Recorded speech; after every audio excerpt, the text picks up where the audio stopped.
Nikita Khrushchev, Stalinist and reformer. The Soviet head of state who denounced Stalin. The counterpart of John F. Kennedy, who brought the world to the brink of disaster with the Berlin Wall and the Cuban Missile Crisis. Offensive military preparation.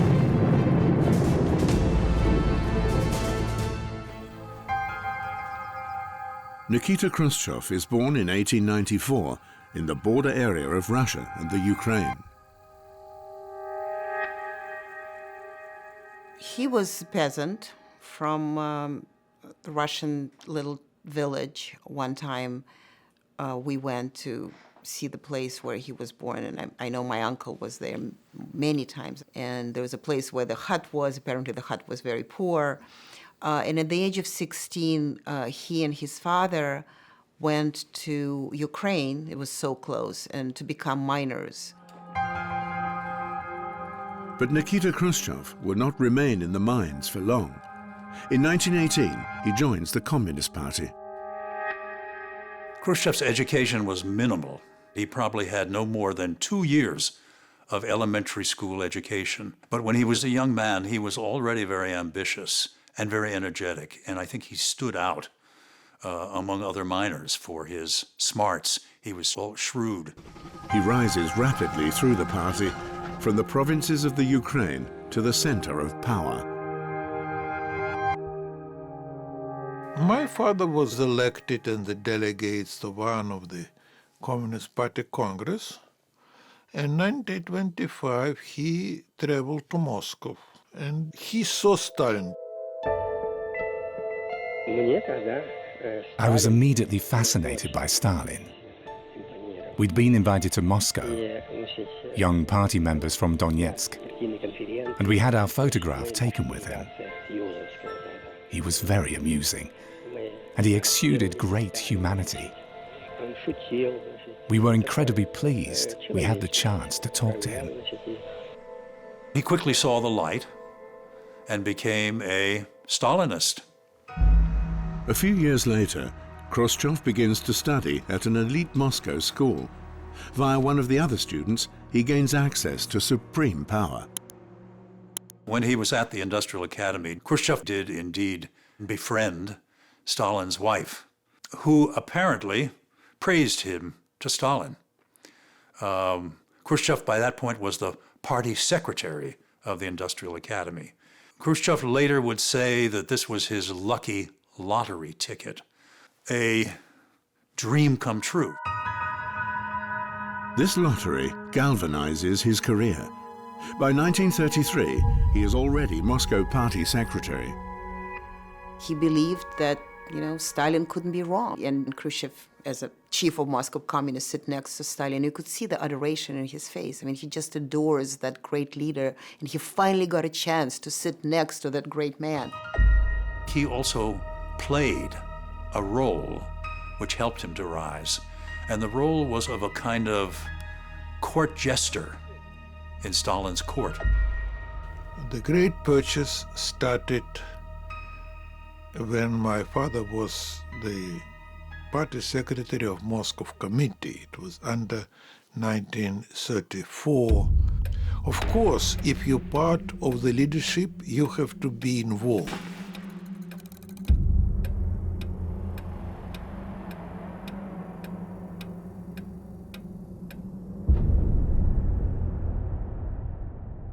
Вопрос об арестах и казнях, которые были, и огромном количестве людей, которые находились в тюрьмах и в ссылках. In those days, millions of people had been arrested and thrown into Stalin's prisons. But we had so much respect for him that we simply didn't dare do anything about it. At the same time, we'd started to have doubts. Is it all true? Were there valid reasons for all the arrests and death sentences? Was everything above board? But we were afraid to confront the truth, afraid to raise that curtain and look the truth in the eye. At the end of his life, Khrushchev said he had blood up to his elbows. He had signed death warrants for many people. By the time the purges began, it was too late to try to back out, or he would have been eliminated. In 1938, Nikita Khrushchev becomes party secretary in the Ukraine at the height of Stalin's purges. He told it was like after Mongolian invasion, everything was empty. All these party committees were empty, everybody was arrested. He continued to be loyal to Stalin and impressed by Stalin, and glad to be in Stalin's inner circle. Stalin's death is a liberation for his subjects. The dictator himself never arranged a successor. His fear of a possible rival was too great. And now, Khrushchev's time has come. When Stalin died, he said about Lavrentiy Beria, the chief of NKVD, we have to do something, they will kill us. He will kill us all. Lavrentiy Beria, the most powerful man after Stalin. The way of ruling of Beria was through the Gulag and the police and the arrests and others. He personally did it. So my father tried to start the plot against him. Khrushchev does deals and wins allies. He has a plan. Now his ability to get on with everyone pays dividends. And in this plot, this conspiracy against Beria, Khrushchev was the one who had the guts and the courage to organize the conspiracy, which eventuated in the arrest of Beria. Beria is executed, while other rivals are neutralized. Each successful leader becoming successful leader because he have intuition. And he must be decisive, not be afraid to take responsibility and to act in the correct time. And this is the difference between loser and winner. In 1956, Khrushchev holds the first party conference since Stalin's death. No, I knew nothing about secret speech, so-called secret speech, because my father didn't share this information with the family. In a closed meeting, when there are no foreign guests and no records are kept, Khrushchev denounces Stalin's crimes.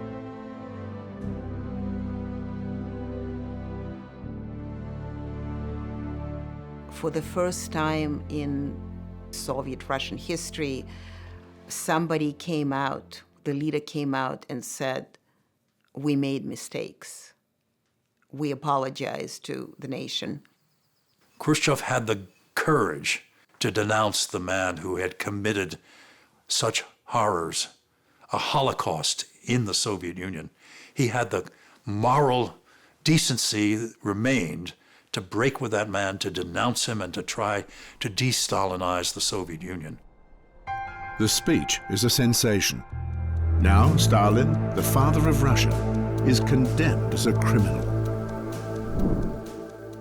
The President of the United States has invited Mr. Nikita Khrushchev, Chairman of the Council of Ministers of the USSR, to pay an official visit to the United States in September. Mr. Khrushchev has accepted with pleasure. The American journey begins.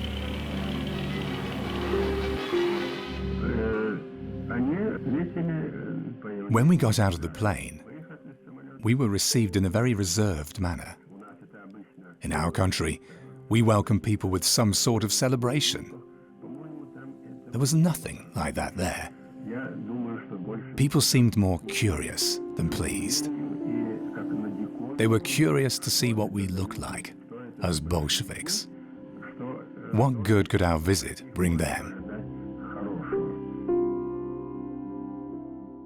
And he tried to learn about the democracy, how its system worked there.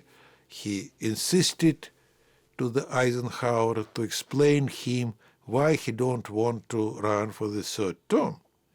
And the Eisenhower told because it's against the Constitution. And my father told, you are kidding. You can change the constitution. Americans like you, I swear they will elect you. The visit lasts 12 days, a charm offensive by the very head of state who has just shocked the entire world with his Berlin ultimatum.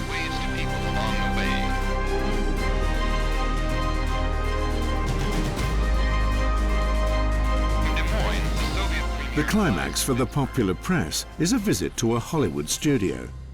Khrushchev's son, Sergei, always present with his 8mm camera. He was on the alert, didn't understand why they show him the can-can dance in the movie, nothing else. But it was fun, and he had the photograph with all these people, and these movie stars pay big money for the lunch with Khrushchev. Everybody want to go, they except one actor. It was Ronald Reagan. By the time Khrushchev leaves Washington, he believes he is now regarded as an equal.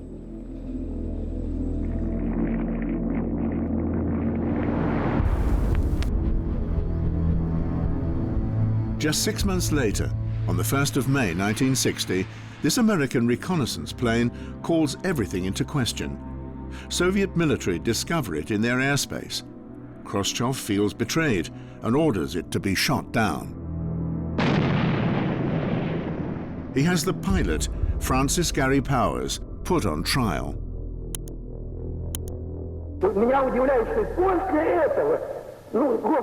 I'm completely shocked. Eisenhower was planning to visit us. I think you don't shit where you eat. Surely that's elementary. How can the president defile the Soviet Union and then plan to come for lunch with me, Khrushchev? How am I supposed to show him hospitality? In November 1960, America elects a new president, John F. Kennedy. Will there finally be a new basis for cooperation?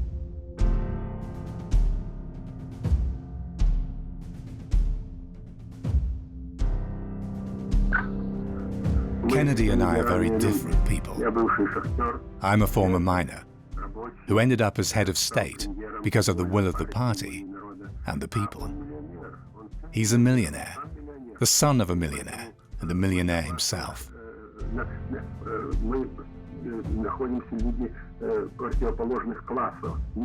We come from opposing classes that can never be reconciled. He pursues the aim of strengthening capitalism, and I pursue the aim of destroying capitalism. In June 1961, Khrushchev and Kennedy meet in Vienna.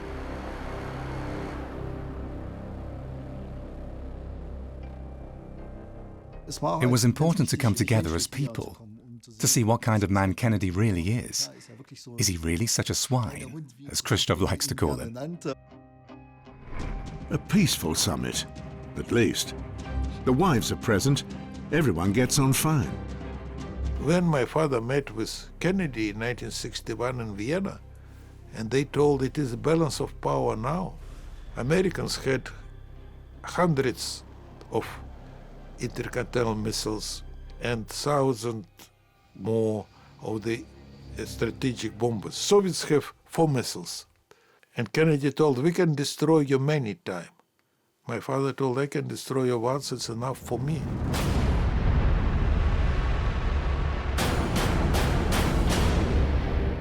Dawn breaks on the 13th of August 1961. The Berlin Wall appears overnight. The two sides came no closer to solving the German problem. Negotiations were abandoned. So now, Khrushchev acts.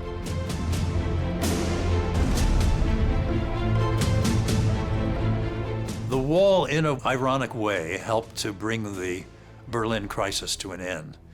Because until the wall was built, Khrushchev was pushing for some kind of diplomatic deal. And when he didn't get the deal, he settled for the wall.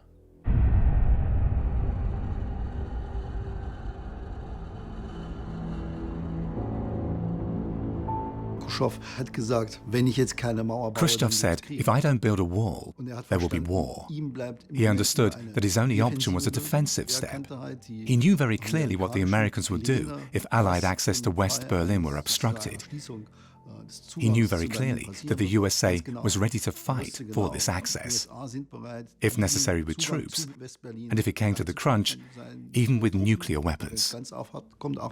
Khrushchev orders the test of an atom bomb 4,000 times more powerful than the one used at Hiroshima, the Tsar bomb.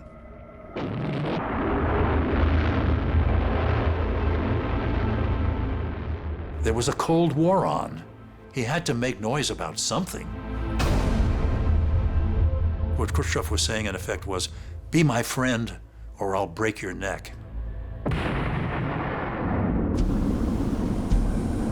It is the most powerful nuclear bomb ever to be detonated.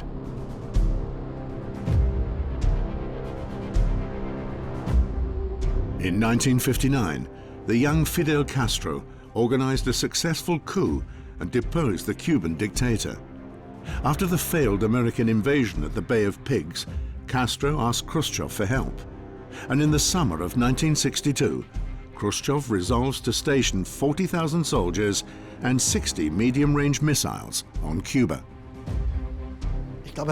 He imagined at first that it was a fine idea. You have to picture the scene. They're sitting around a table, and Khrushchev says, I've got a great idea. We'll station missiles on Cuba. That way, we kill two birds with one stone. The Americans will no longer intervene in Cuba, and we'll strengthen our military position towards the USA.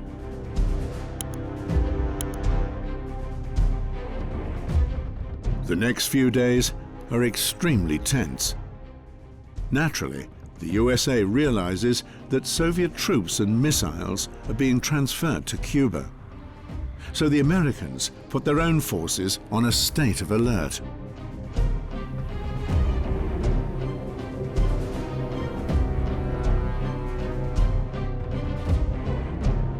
The Kremlin is given a stern ultimatum to withdraw the weapons. The crisis committees meet, at first in secret. And the Cuba became to the Soviet Union the same as West Berlin to the United States. Small, useless piece of land, deep inside hostile territory. But if you will not defend it, you will lose your face. So Khrushchev sent there missiles that was scared Americans to death. On the 22nd of October 1962, the president addresses the nation. The United States went on television to explain to a troubled nation the significance of the crisis. This sudden, clandestine decision to station strategic weapons for the first time outside of Soviet soil is a deliberately provocative and unjustified change in the status quo, which cannot be accepted by this country. My father didn't understand that it was the overreaction of the American people because they never lived with enemy of the gates like we in Europe. So for them it was the shock. We can be killed too. Kennedy orders a naval blockade of Cuba, and the US Army takes up action stations. The world is just hours away from nuclear war. Then when it comes to the crunch, Khrushchev actually becomes nervous, because he knows very well what will happen if nuclear war breaks out.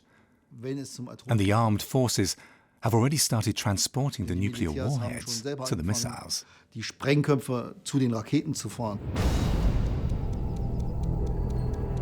Khrushchev backs down and orders his troops to withdraw at the last minute.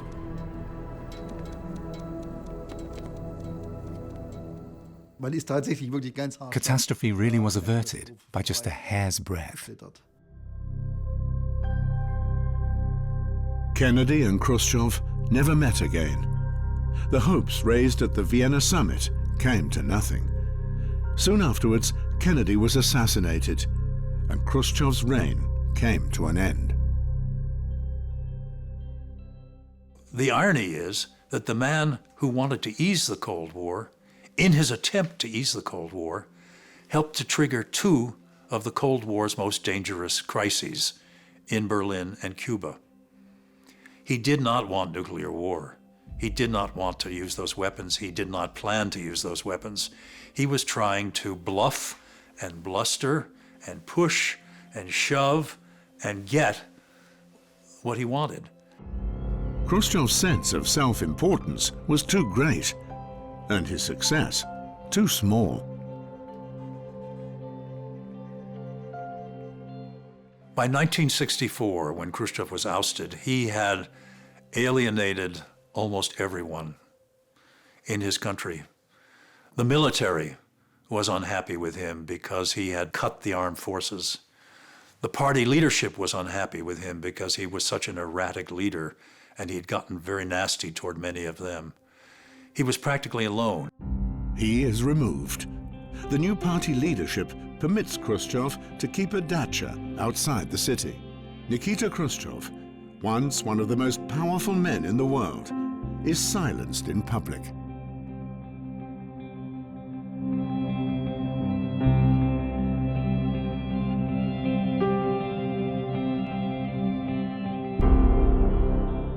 It was painful. Retirement was painful. He thought that they tried to push everything back and even started to think about de-Stalinization.